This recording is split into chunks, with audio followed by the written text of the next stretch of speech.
So they got the witch a dress, put some makeup on her face. They started up a band and the dragon played the bass. Every Saturday they play until their fingertips are sore. Mostly math, rock and cuddlecore. And they call themselves the kingdom of the princess who saved herself.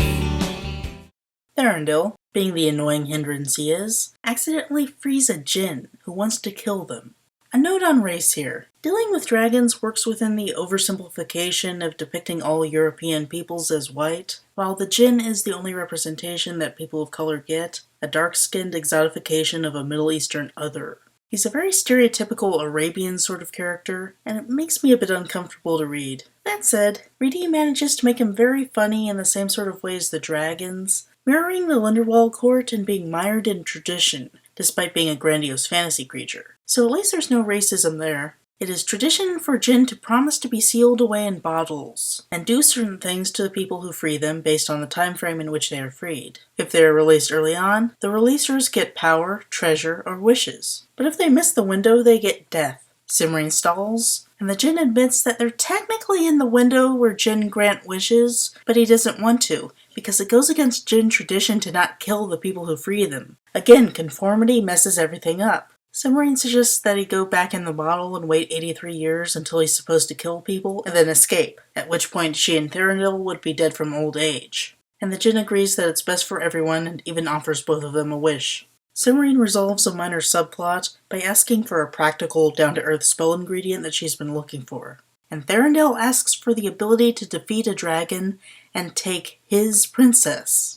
Thranduil's evil plan is thwarted by his default use of masculine pronouns, as Kazul is a female dragon. So Simmering finally gets rid of him by sending him to rescue one of the stuck-up princesses, who doesn't want to be there anyway, helping out Alienora at the same time. Finally free of Thranduil, Simmering focuses on putting together a spell that she's been working on to fireproof her and Alienora, just in case a dragon gets careless while breathing fire. Unfortunately, Alienora is the princess of Warog, and Warog is especially violent. He constantly spits fire, and Alienora uses up most of the feverfew needed to recast the spell. Warog can be thought of as equivalent to an abusive husband, and I really feel for Alienora caught in that position. She and Simmering go to pick more feverfew, and they stumble into a valley that dragons avoid, where they find Antrol picking weeds. He is surprised to see them, but when he hears that Alienora serves Warog, he relaxes.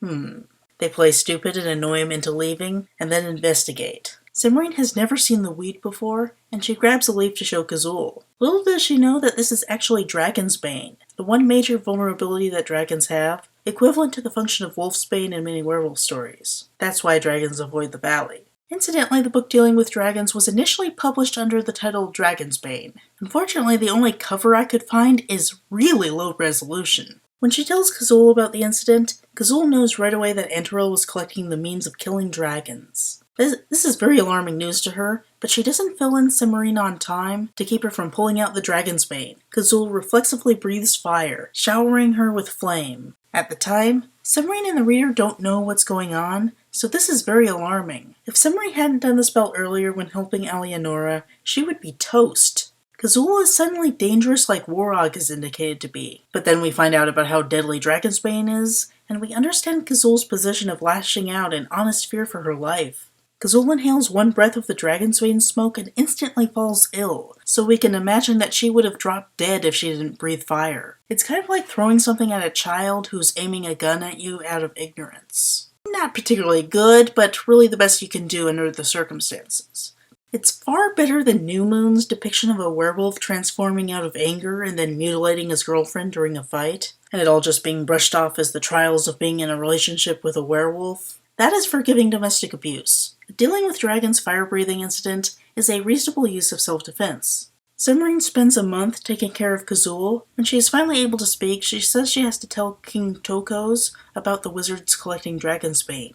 Simmering doesn't think that Kazul is well enough to travel, so Kazul sends her to a neighbor dragon who could tell King Tokos. But when Simmering gets there, she learns that King Tokos is dead. Someone slipped Dragon's Bane in his coffee. And the dragon in charge of the investigation is Warog, the dragon who seemed pretty chummy with Antrol. When Kazul learns, she leaves to participate in the trial to determine the next king, which is mandatory for all dragons, no matter how sick they are. Once the king is selected, Kazul will fill him or her in on the wizard plot. Yeah, I should probably talk about the whole King of the Dragons gender thing. The King of the Dragons is the title bestowed to the dragon's leader. To them, a king is a leader, but not necessarily male. Likewise, a queen is a boring secretarial position, serving the king, but not necessarily female. In fact, no one has been a queen in ages because the position is so disliked, and the last queen was male. The dragons are a bit of a queer element in the story. In the scene where Simrine first meets the dragons, she notes that there are a few young dragons who are sexless and haven't decided which sex to be. In the terms of modern queer theory, dragons start out as genderqueer, become gender fluid when they mature, and then deliberately choose to assume either female or male genders.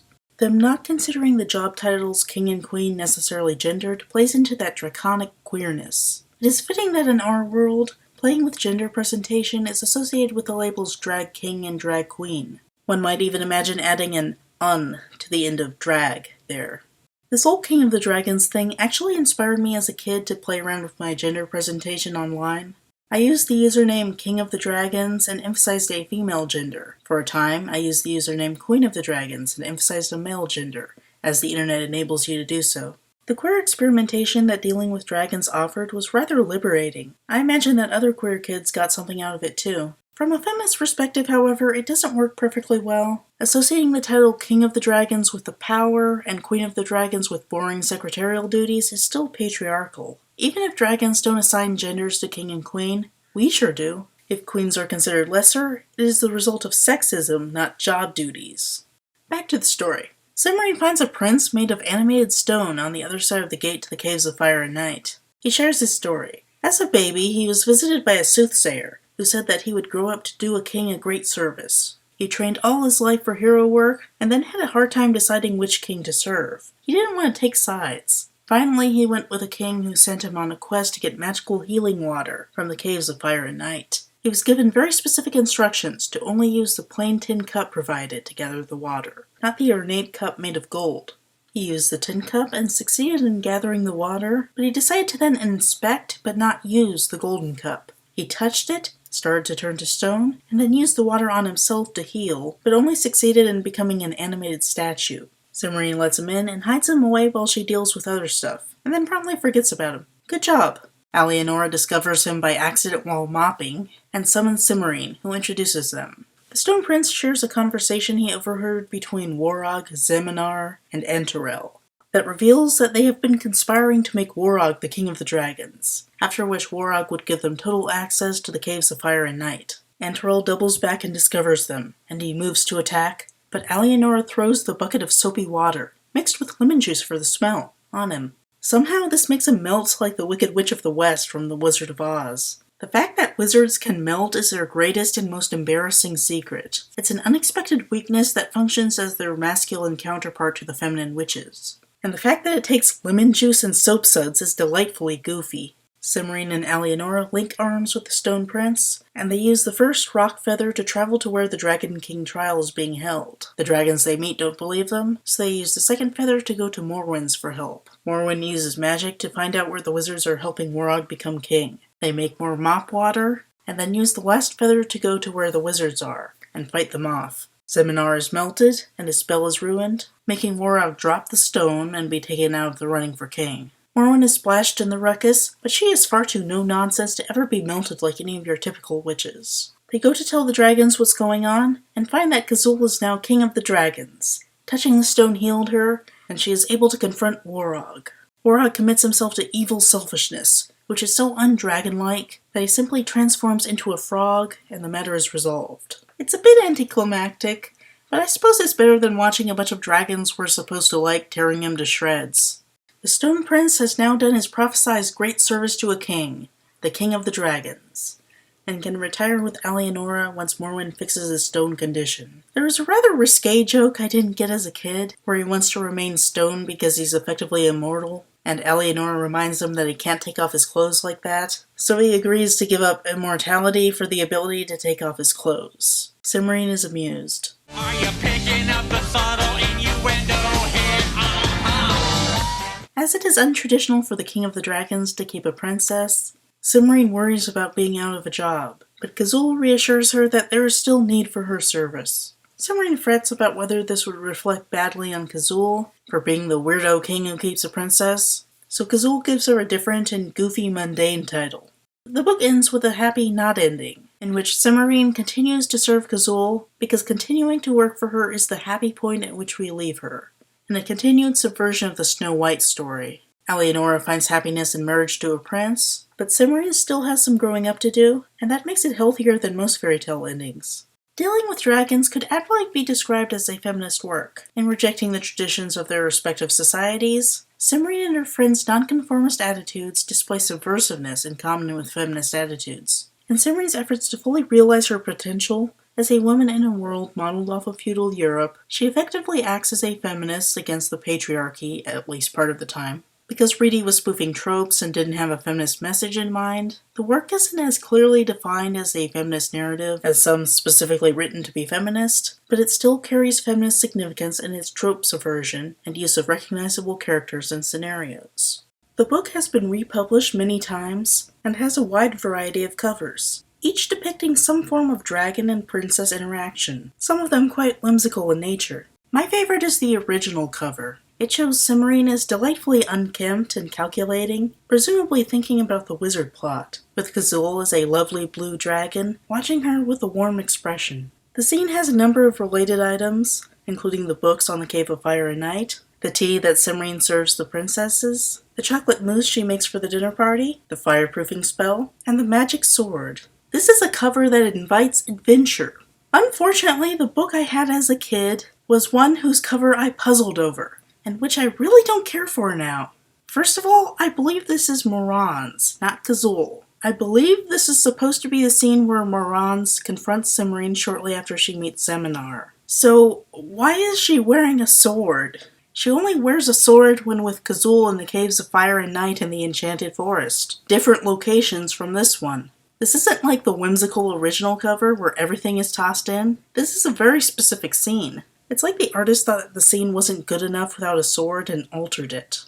Finally, she's drawn in a rather inappropriate pin-up way, with her back arched and her breasts very clearly defined. Her outfit is also very stereotypically that of a princess, instead of looking like something that it makes sense for Simran to wear. You can't even see her face very well, and she's the main character. Did the artist understand that the audience wasn't horny boys? It's like that he thought that Simran as a character and Kazul as a character weren't good enough to sell the book, because as a fantasy artist, he knew what sold books was sexy ladies and people fighting dragons. There weren't sexy ladies in the book, so he was going to turn Simran into a sexy lady. There wasn't an actual scene of her fighting a dragon, so he appropriated a scene in which she has an argument with a dragon and stuck a sword in to give a false impression of her as a dragon slayer.